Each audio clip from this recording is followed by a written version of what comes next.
Баща ми започна всичко преди 30 години. Полека-лека се стремя да го наследя.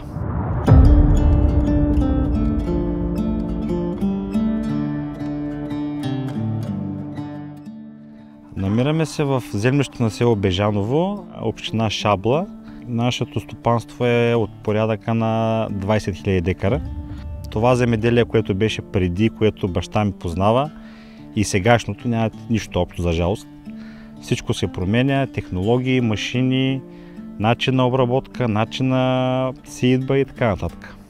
От 2020 година, както много колеги знаят, имаше в този район много голямо трайно засушаване. 23-та година. От 4 култури, които отглеждаме, не на 100, но на 90% нямахме никаква реколта.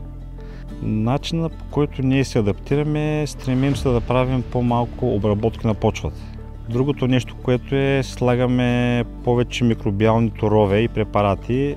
Целта е да се обогати почвата и да усвоим максималното от нея.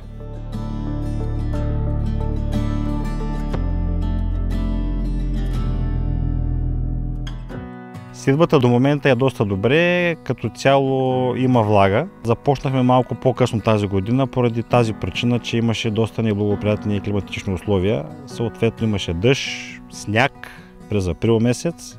В пролетната сеитба използваме сеялка Ведрещат 12 редова с торовнасяне, с преден бункер. Трактора, към който е агрегатирана, е Magnum 340 коня. Сложени са му двойни гуми, които предотвратяват претъпването на самия ред. А с торовнасянето, което правим в момента, намаляме почти на 50% разходите. Сеялката закупихме преди 3 години. Това е трета кампания за нея. Мисля, че спокойно мога да твърдя, че е на 35 000 декара засети с нея.